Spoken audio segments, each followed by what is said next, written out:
Selling more cars starts with reaching shoppers who are ready to take the next step. That's why dealers turn to AutoTrader, where leads deliver a 69% higher close rate. Visit dealdoers.com to learn more. Welcome to Daily Drive for Tuesday, August 18th, 2026. I'm Kellen Walker in Las Vegas. Today on the show, the clock is ticking on U.S. Canada auto trade, and a major tariff deadline hits Wednesday morning.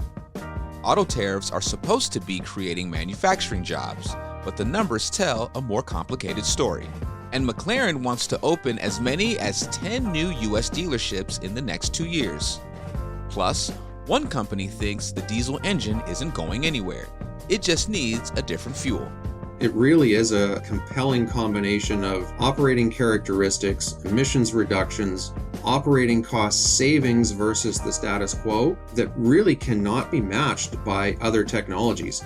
Let's run through all the news you need to know to keep up in the auto industry. The auto sector is the biggest obstacle in U.S. Canada trade talks, with a 50% tariff deadline hitting Wednesday morning. Trump and Canadian Prime Minister Mark Carney spoke by phone Sunday as negotiators scrambled for a deal. Canada has pushed to cap auto tariffs at 10%, but the U.S. is holding firm at 15%. Greg Mordew, a former Toyota executive now at McMaster University, warned that a 15% rate would seal the long-term decline of Canada's auto industry. Meanwhile, auto manufacturing jobs are falling, even as the Trump administration pushes tariffs to boost U.S. production. Payrolls at motor vehicle and parts plants have dropped roughly 1% since March 2025, to about 960,000 jobs in July. That's according to preliminary Bureau of Labor Statistics data. The decline is driven mostly by supplier cuts, not assembly plants, which actually added jobs. Economists say automation, slower EV adoption, and tariff impacts on Canada and Mexico are all factors dragging on the supplier side. And McLaren is eyeing a major U.S. retail expansion. CEO Nick Collins told our own Urvash Kakaria at Monterey Car Week in California that the brand could add 5 to 10 new dealerships over the next 2 years. That would grow its current 27-store network by up to 40%. The push comes as America now accounts for more than half of McLaren's global sales. Joining me now to talk about it is our own Urvash Kakaria, Automotive News Atlanta Bureau Chief. Urvash, welcome back to Daily Drive. Hi, Kel. Thanks for having me back. All right, Urvash, so McLaren cut global production by a third last year to protect inventory and residual values. So how do you grow the dealer network without repeating that problem? So McLaren has 27 U.S. dealerships or stores, and they're looking to grow it by 5 to 10 points. So it's not like a huge dealer network that's getting larger. What's different this time is the reason that they are looking to expand is there are parts of the country, because it's such a small network, there are parts of the country that they're underrepresented in. Florida, even California, Salt Lake City. So they feel like they need to be in some of these pockets where there is demand for high-end luxury cars, sports cars. So this expansion is related to some of that. They're trying to sort of fill out the network, be in the right markets to maximize sales. The other issue is that they are now getting ready after several years of not having major new products. They're getting ready for a big, relatively speaking, a big product launch. They will have a new model every year through 2028. They're also going to, in 2028, introduce their first four-door model, which is expected to be a SUV utility vehicle type of model. That's obviously going to attract a completely different customer than what McLaren has had so far. It's also going to be higher volume, again, relatively speaking. They're not going to sell 200,000 SUVs, but it will be more than they are used to. So this expansion is kind of, again, about filling all the geographic markets that they need to be in, and also having enough, not just sales capacity, but also service capacity. to address the new volume that will come primarily from the SUV. McLaren is also exploring corporate-owned experience centers in cities like Miami, New York. What's the play there, and how do dealers feel about that? Yeah, so McLaren CEO Nick Collins told us at Monterey Car Week that his goal is not just to sell, more McLarens in the US, but he wants more people talking about the brand, engaging with the brand, understanding the McLaren's, racing heritage that goes back to the founder, Bruce McLaren. So these kinds of experience centers or brand centers are not about moving metal. You're not going to go into these stores and come back with a McLaren or even place an order. It's more about understanding the vehicles, understanding what they offer. So it's kind of like an educational experience. Several brands have done this, both luxury and mass market. Tesla was, I guess, one of the first to sort of trial this concept. In fact, their stores are essentially educational centers. At least they were back in the day. You would go, you would find out about the product, you would ask questions, and then you'd have to order the car online anyway. But more recently, Mercedes-Benz has tried this. Aston Martin has done it. In fact, they have some locations in New York. So basically, McLaren is looking at these brand centers again to create engagement. They'd host events. So, for example, Formula One race watch events, because obviously McLaren has a very strong Formula One team. It would also be about allowing customers to come and spec their vehicles. So McLaren offers a bespoke division. They have a bespoke division where you can basically take your McLaren and highly customize it. So these centers would be places where product specialists from England would visit, and customers could come and sort of trick out their vehicles, or basically, ask questions about how they can personalize their cars. This is still an exploratory stage, from what I understand. McLaren is looking at several cities. I've heard New York, Miami, and Los Angeles. Obviously, those make sense because they are global luxury hubs. Perfect. Urvash, thank you so much for joining me. Thank you for having me. Coming up, we'll hear the case for keeping the diesel engine and making it run on cleaner fuel. That's next on Daily Drive. What if your next lead already knew exactly what they wanted? With AutoTrader's AI-powered shopping experience, today's car buyers get help from the very first search. They can describe what they're looking for in everyday language, compare vehicles, ask questions, explore budget and payment options, and move through the buying journey with more confidence. And while shoppers are getting a smarter, more personalized experience, dealers get something even more valuable: stronger signals of real intent. AutoTrader helps shoppers do more of the early legwork before they ever contact your store, researching, narrowing their options, and getting closer to a decision. So when that shopper reaches out or walks onto your lot, your team is not starting from scratch. You're connecting with someone who has already engaged, already explored, and is much more ready to buy. That is the power of AutoTrader. Our AI shopping tools help match shoppers to the right inventory faster, keep them moving through the process, and turn online interest into real sales opportunities dealers can act on with confidence. Because for dealers, success is not just about generating more leads. It's about getting the right shoppers, ready to buy shoppers, closer to the close. AutoTrader helps do some of the first selling for you, so your team can spend less time chasing cold leads and more time doing what they do best: closing deals. That means more meaningful conversations, more efficient follow-up, and more opportunities to move inventory faster. See how AutoTrader helps turn search into sold at dealdoers.com. That's dealdoers.com. AutoTrader. Always be selling. Welcome back to Daily Drive. I'm Kellen Walker. When most people hear decarbonization in trucking, they think electrification or hydrogen fuel cells. But Cespira, a joint venture backed by Volvo Group and Westport Fuel Systems, is making a different argument. There's nothing wrong with the diesel engine. The problem is the fuel. Scott Baker is Chief Technology Officer at Cespira. He sat down with our own Doug Bolduc, Managing Editor of Automotive News Europe. Hello, everyone. Today we're diving into the future of heavy-duty transport with Scott Baker, who is Chief Technology Officer at Vancouver-based Cespira.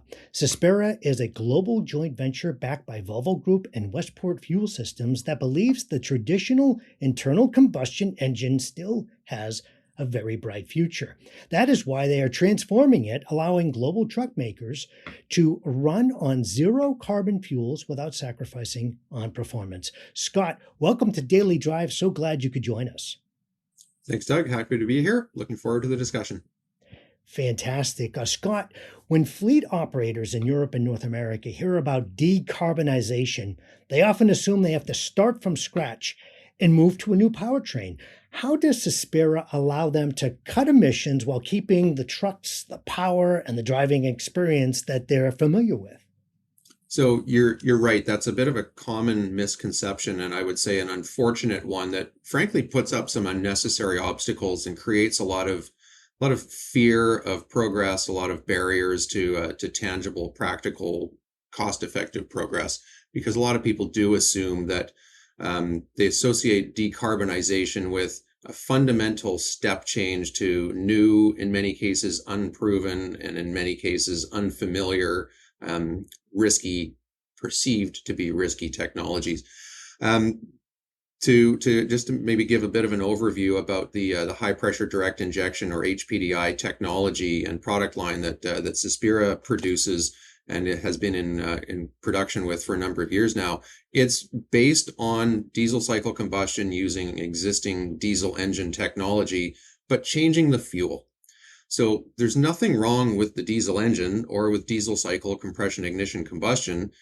It's the source of emissions is from the fuel itself. So the whole premise of the HPDI technology that Cespira has commercialized and has had available in heavy-duty truck applications around the world for many years now, is to maintain all the benefits and attributes that have made the diesel engine the workhorse of industry for decades, but change the fuel to low carbon, or in some cases zero carbon fuels, to achieve significant and cost-effective greenhouse gas and regulated emission reductions without tearing up or creating undue risk to the OEM's production lines, to the fleet's operating characteristics, service facilities, spare parts inventories, for example. Scott, from a manufacturer's perspective, shifting entirely to battery or fuel cell assembly line requires massive investment. How does your technology help global truck manufacturers protect their existing factory investments and use their current engine designs to meet stricter environmental laws? Yeah, good question. So I mentioned in my earlier comment that cost effectiveness of emissions reductions is critical for technology adoption on a widespread basis. And you're absolutely right that so-called zero emission technologies, battery electric vehicles, fuel cell electric vehicles, represent significant step changes in infrastructure and in manufacturing and service environments, whereas our approach is to maintain and retain diesel engines and conventional powertrains, but change the fuel in order to achieve significant emissions reductions on a very cost-effective basis.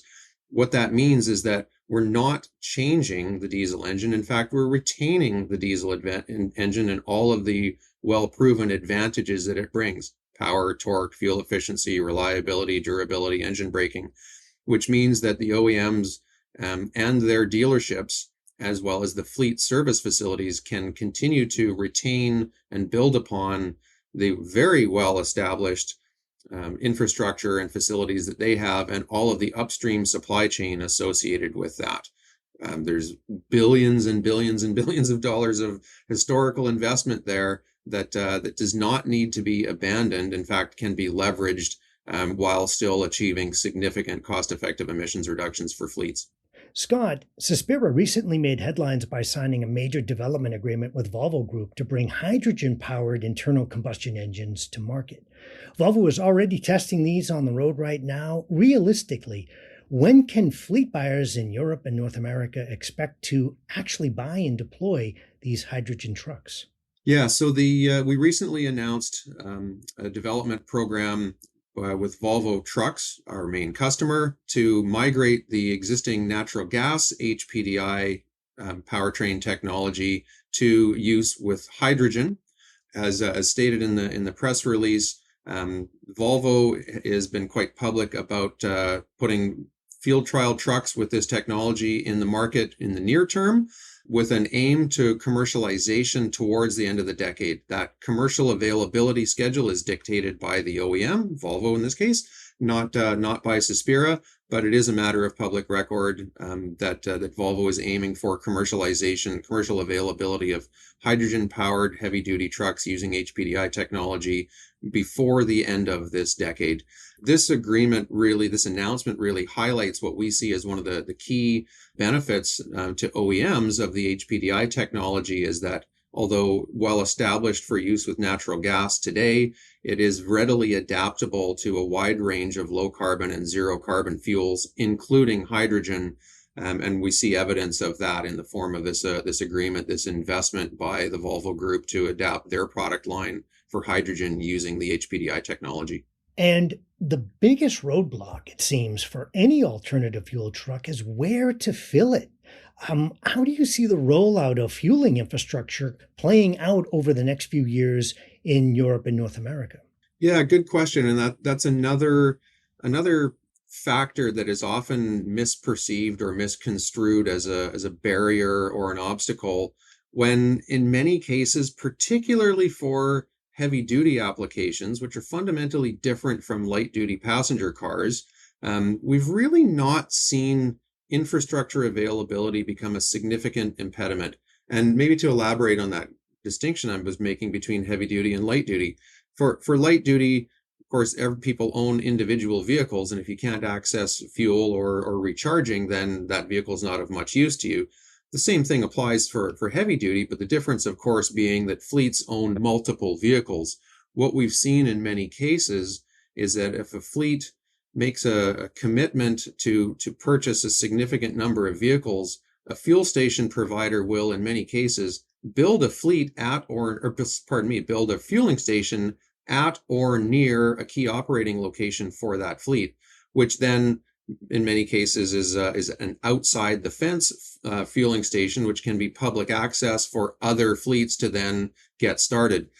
We've really not seen the reality support the myth that fueling availability is an obstacle to market growth in heavy duty fleet applications.